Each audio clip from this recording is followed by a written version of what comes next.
What would them embarrass? Somebody to simbuse. Where simbudo embarrass. So Nutty, for starters, how would you describe yourself as an artist? Me, I am the most unpredictable artist that you will ever find. The most unpredictable artist? Yes, you cannot predict what I'm going to do next. You cannot predict. Kubanga binkola bingi nnyo. I am a dancer. I am a DJ. I am a producer. By the way, I am down to produce all those songs of mine. Wawulira Sub-Zero, that is me. I'm talking the Sub-Zero of Mortal Kombat. Tayambala Blue?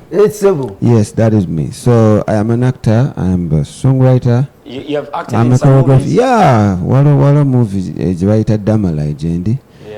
Acting as a DJ, another career. So how I can describe myself is that I'm not in a box. You're not in a box. He's what they call is the definition of a man who is a renaissance. Okay. More than a versatile. Yeah, man, straight away. And also you're a family man at the same time, you know? Yeah, I got a family there. Today is my son's birthday. Happy birthday, Abraham. I love you so much. But do you not take Abraham? Do you not take Abraham?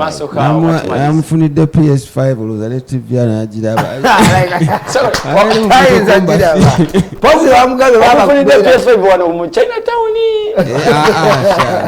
Nachali wange duspa gadgets wali Kampala Road yansotize. Oleo Chinatown wagwa ndichichi. Chinatown nanze noza. Omukava. Walo nasanze ngagenze kulona mgundi mbweddeko. Mu Chinatown bazizza. Bali bayina smasna. Bayina kamasini kakuyisako sweneddako. Chomanya. Ne dikoda BTM yetandika na MTB. You gotta be. Yeah. You don't gotta be. Yeah. Forget about it. So it's a long journey. We've seen Nutty Neithan doing his art and his craft. Yeah. And like you say, you're a renaissance musician. Yep. Nutty Neithan, where were you for your music? Because I don't see you in any wrangles and you're one of the best. No, because sometimes you become humble. Okay. Yes, because Sigwe ka aliwo, Sigwe achimala. On top of every big person, there's another big person. Okay. So ira ochitegera humble oliwa kabinyo. Sometimes you just have to calm down and be humble, and appreciate the fact that God has blessed you. So I don't beef anybody. The musical tell him beef. I've not heard this. I can't even write nobody song actually because it's not me. I'm contented with what I have. Era omuntu wafulumya oluyimba lwakabi mugamba nti tuni yakabi nemweza ka inbox tekina kye kinzijako kwawo kitegeeza mbu I have blessed them like they have blessed me, so nze nsigazi zanzi nganzi, so kyokola benyimba ezimu zijja nga tebamanyi engeri gye zikoze ekigezezemu because I am very humble. Okay. Yeah. So basically, if I could ask you, based on your experience as an artist, actually, what's the most frustrating thing, especially in the music industry, based on your own experience? Yeah, and the years and the most frustrating thing is that the Ugandans want to put us in a box. Ugandans want to put some artists in a box. Yes. What do you mean by that? Nedda waliwo style gye baagala tusigalemu eyo. Waliwo style gye baagala tusigalemu. Ate also, not speaking as an artist, as me, naye ndaba omuntu wajja ng'ayimba olupatwa tebamulaba bubi, naye ate omuntu wajja ng'ayimba ng'aba Nigeria lwaki bamulaba bubi? By the way, speaking of, that's a very good one. They feel like it's not a culture, and but even it's not our culture. We mimic it. Okitegeera kati omuntu aba mimicking temusosola just because this one is in Africa does not mean that it is not good. Abana bayimba boy tekijja craft waabwe nti bulungi. Umanyi gayo bayita cream soft. Aina kayimba nakawulira nengamba mu Nigeria John. Nempulira obugambo bw'Oluganda nengamba this is a Ugandan guy. Yes. Okitegeera abagayi bangi nnyo waliwo gayi bamuyita Jiran oba mumanyi. Jiran, yeah. I've seen Jiran on TikTok. Very good, very good. I've seen Jiran on TikTok. Not speaking for myself, but for young artists. Babatekako nnyo gundi. akazito akazito ne tutaba platform frustrating omwana muleka imbe kyonna kyawulira. But thank you for giving young talent platform. I've been following you up many whenever you go to a show, whenever you be in the ghettos, you show them love. Thank you for that. Yeah, man. I would ask on that very point, who are your biggest fan? Are they ladies or gents? New type of music. My music. Bani abasinga okuwagira agandi Nutty sube bagamba tatukolera ekivulu bani abo boy bagwa draw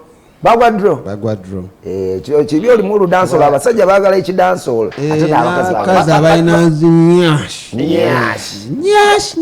yayagala ne nyash oyo jjo n'akubagana ate kugambe nawulidde ennaku nabadde wendire nga ne bripe omukazi ali awo ekibuuzo ne kiremera mu kamwa naye on that very note, we are still leveling it up here with Nutty Neithan. So my question is that you did a song Bakwecho on your so that song has been a very viral big song, you know, even up to now, even so many people still relate with it. So have you ever got maybe like an endorsement of that song, you know, because it relates with so many beer companies, drinking companies. Nakolako ne Bell. Twakola tubali ne Bell nga mulimu Senator Guinness Tusker Malt. Also nakolako ne telephone company bagita iDroid. Also nenkola ne Stanbic Bank. When you want to withdraw money bakuwe kyonyo you get. Waliwo ne company endala Rwanda they used it during COVID era zezambe zaawe ze Rwanda baali balina kawala kibakaita Lembo. Nga Lembo naye Lembo saakanywa naye Lembo bateekamu ku sente. So Nutty, so those things normally works out for artists, because some people say that these endorsements come, but when it comes to the paycheck, okay. It depends on the person you've dealt with. Kuba kati ne company yennyini tekulumba direct ina abantu ba middle people abakola ki ababakwasaganya.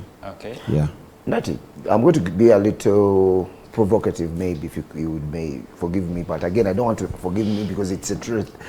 Musicians are in music right now. Sorry, politics has entered in music so much, and you one of the fundamentals abakuba dancer go to tegera obulungi ate natunyumira. I'm wondering, what do you think musicians should do to use that very opportunity, because politics is part of life, and would you be siding abali abagamba nti ba musician mwewale politics oba ba musician temuyimbe ku bintu ebiruma abantu? What would be your take? Joyinzo kwa ng'abayimbi nawe ng'omuyimbi. Kyensobola okugamba nti right now Uganda is Uganda. If it's not really your thing, do not do it. Tochijira if it's not your style. Kuba waliwo omukyala wabamita Aretha Franklin yagamba, do not align your brand with politics.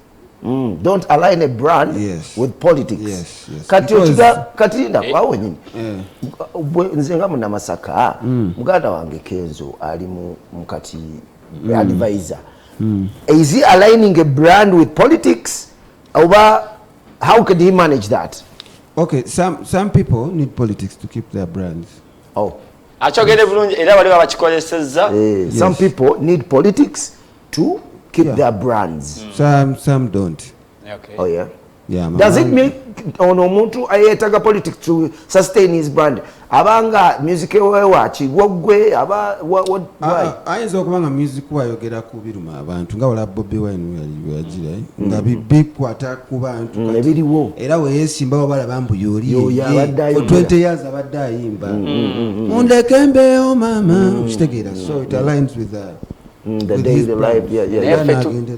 Nefe tutuli eno bakwechonywa tulimbya pate byaffe nze ndiwo okusanyusa abantu musanyusa Nutty okubye ennyimba nyingi nnyo. You have a huge catalog. when it Yeah. comes to those dance party songs. Yeah. Have you ever thought maybe like let me organize myself like an event, like a concert? A concert. I'm planning to make a concert next year. Next year. Watch out for Nutty Neithan. Yeah, Next nchanonya year. organizer. You're still looking for a promoter. No, I want organizer. Organizer. Kuba organizer bano bendabye bonna bali disorganized. Bali disorganizer. Yes. Ate be balina sente. Money does not mean Organization. Yeah, okay. You get the You point? might have money, but when you don't Disorganized. have money, So Ate bakodo n'obukodo. would you love to do like a corporate event? Maybe you want to do an event that can accommodate everyone, especially because you're an artist that makes people happy. Yes, Ate not aluddewo. only young people or older people, but you have a huge amount of people that normally follow up your craft. nze nandiyagadde okukola festival. Festival. Yes, it has to be a festival. It has to be a Olaba festival. nali dancer, manye ennaku yaba dancer. I was a dancer. So to all the organizers who would love to invest money in you to organize up a show, they need to have a concept of a festival, right? Yeah. Okay. It's Something a festival. marketing. Badansa balina okubeerawo tulina okuba zi flash mob okitegeera walina okubeerawo zi games wali Okitegeera. walina okubeerawo ba dj sitakala na stage emujagala stage nga 3 Yeah, Mutuka mukyogera nga walayimba mix zigenda maaso. okitegeera tuba tuvuddewo nga ndi wali ate nze njagala stage ng'etambula. I saw you perform at Rust and Rhyme, Yeah. and I was like saying, why does Tatwa Kivulu. era nze agenda okyekolera nalinda abagagga naye tebaliyo. So come next year we should expect a Nutty Nagikola ne Neithan show. team yange but I work with Sidesoft omumanyi Musoga Pandis. Yeah, it's part of my team, so we're working on it. Next year tugenda kugira naye Next tugenda year. soka tubayiwemu endala ziri Endongo. Yeah, by the way, how do you manage this market of music that Nutty atulekamu kona abanga atulaba n'atukuba ate atukuba paka kuwulira bubi. nange mbadde nkuba nemunanga amaaso gabadde ku balala okitegeera gabadde ku TikTok artist era I just broke through with the new song Baby n'ennyimba enkadde zatandise okukuba emutemala what did you do lwaki tosasira walk to work. So I just had to blend into the TikTok market. So why don't you just So stand is it okay for like old school artists like for some time to come up and also blend with the new trend? If they can, but Because some people if feel they like, can't. because I've seen some other artists saying that this, like we have like a mediocre industry whereby we have a lot of mediocre artists. They don't have the craft enough. Abapya. Okay, olaba waliwo ebintu products nga za China nga zisobola okukola eno mu Africa. So omuntu gw'oyita mediocre artist nga olaba Gravity bajja gamba is not a rapper naye akyasinza okujjuza cricket over. True. I never consume relating naye, so it's not up to you to call somebody mediocre. Yeah. Yes, Because yes. all art is art. Art is art. Product bweba ya China ina Era akatale kaayo era nga bakajumbira mu China town. Tolaba alien yatukuba the way you love me the more is the way I love you the more. Kuba tosabimba obolabya gugenda kufuwa kuba yali mukola sente. Ate abamutegera we bali. Okay. So how are you dealing up with the online marketing, especially when it comes to the artistry side? As Nutty Neithan. I'm managing well. Nina abantu nekola nabo nina team yange baboostinga ne bateekawo wali naye ku TikTok me I'm there personally zakikwasaganya. How about stream wise? Are people really streaming up the music? Yeah, people are streaming Okay. very well. Very well. Yeah. Old music and new music. Old and new ate nabe streamlining byonna biri ku platform emu. Even the publishing side Yes. which muchirikiri I can see where I need to boost.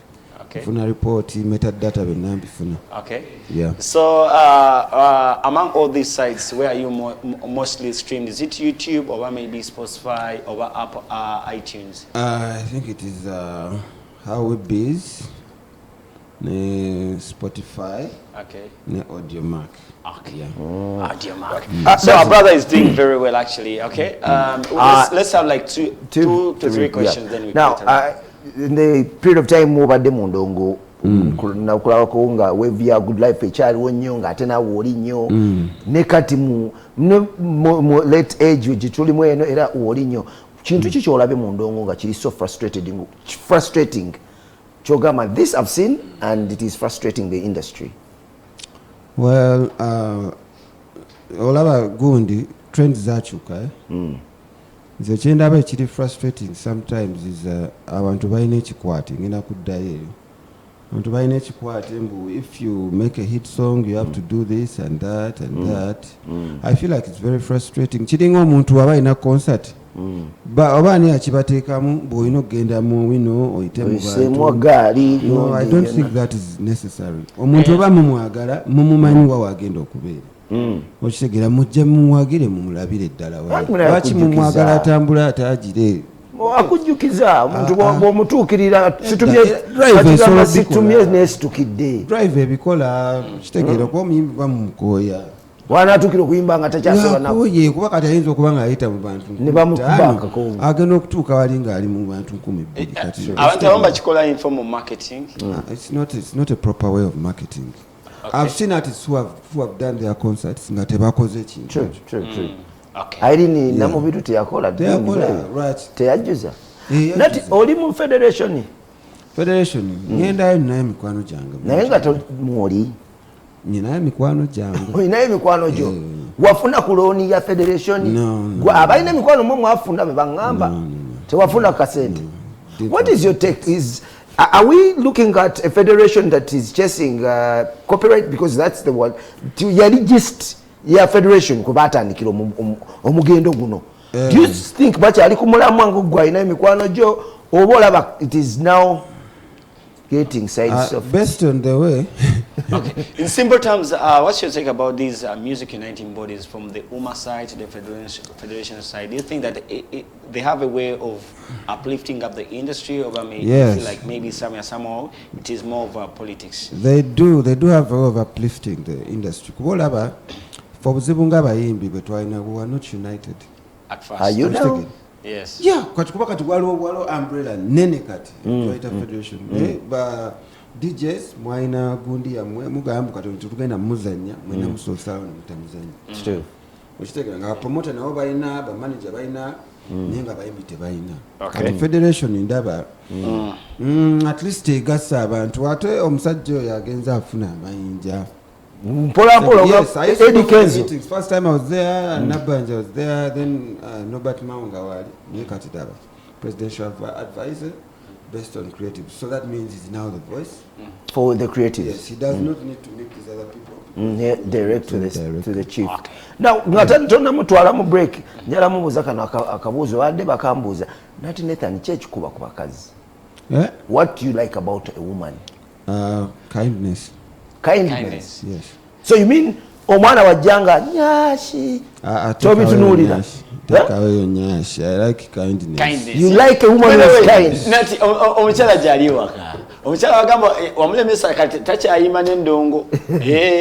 Ate omukazi ali kind. Olaba mugana akkiriza. Jali. Ezamu ne melody. Omukyala takyayimba lwaki? Alaba omuntu ayitumayo omukyala musajja mukubi wa raga. Akubira nze. Akubira gwe. Obuddewo weddembe olina. Okay, so that is Nutty for you. Maybe Nutty Neithan by the way this year 2024. Nyimba tulina meka.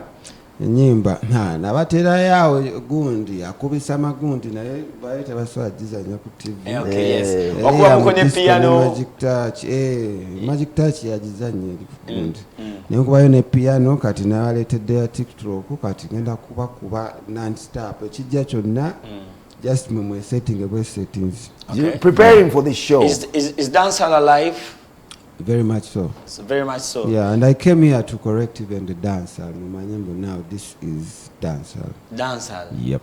Nati obaba sukiba tuwe chimento wano mudashika bisatu. Nga sikuwa mento freestyle. Nizo kuwa mwana oluyimba lugamba wagenda. Apane bana chibola banogamba. I think these guys, they're keeping it for the culture, for dance, especially the new school artists. Mark the Urban.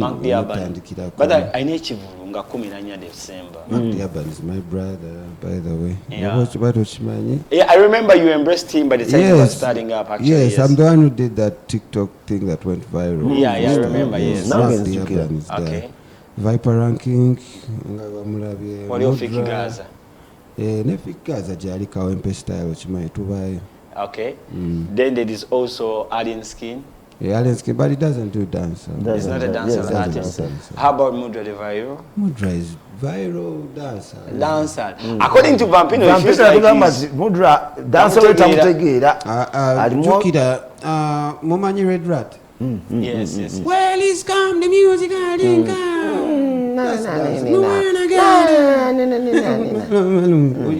is his style.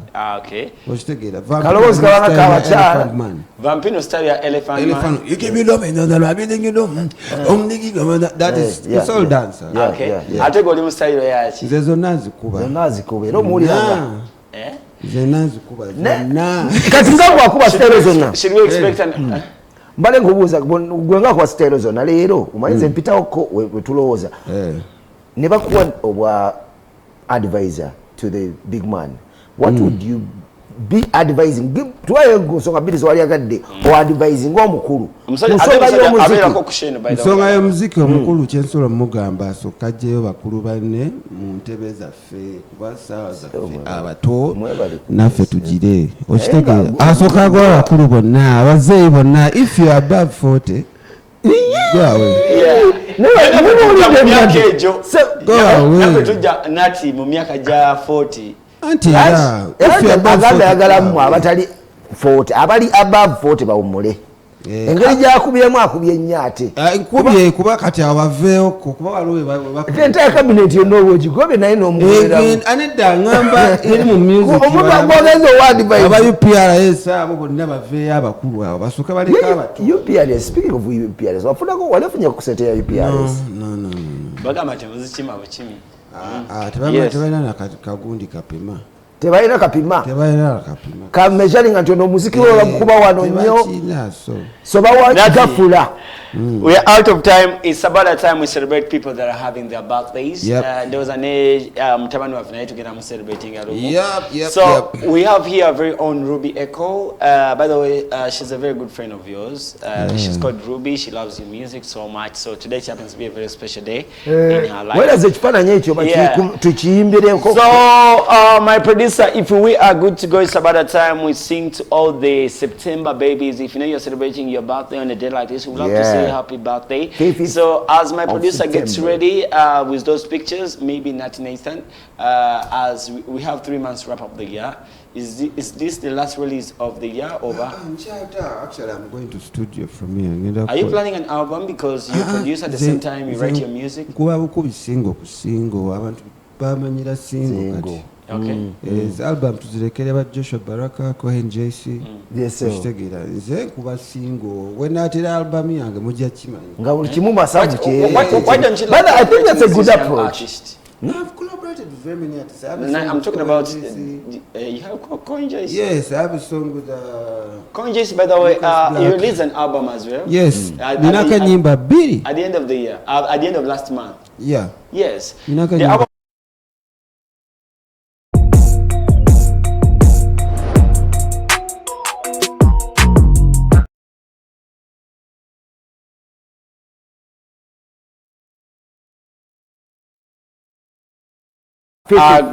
teka y'abaana abalina amazaalibwa ga leero tugenda bayimbira wano ekirungi Nutty waali wano ate naye ayina Abraham tugenda Abraham tumuteekemu wonna wamu. Let's start with that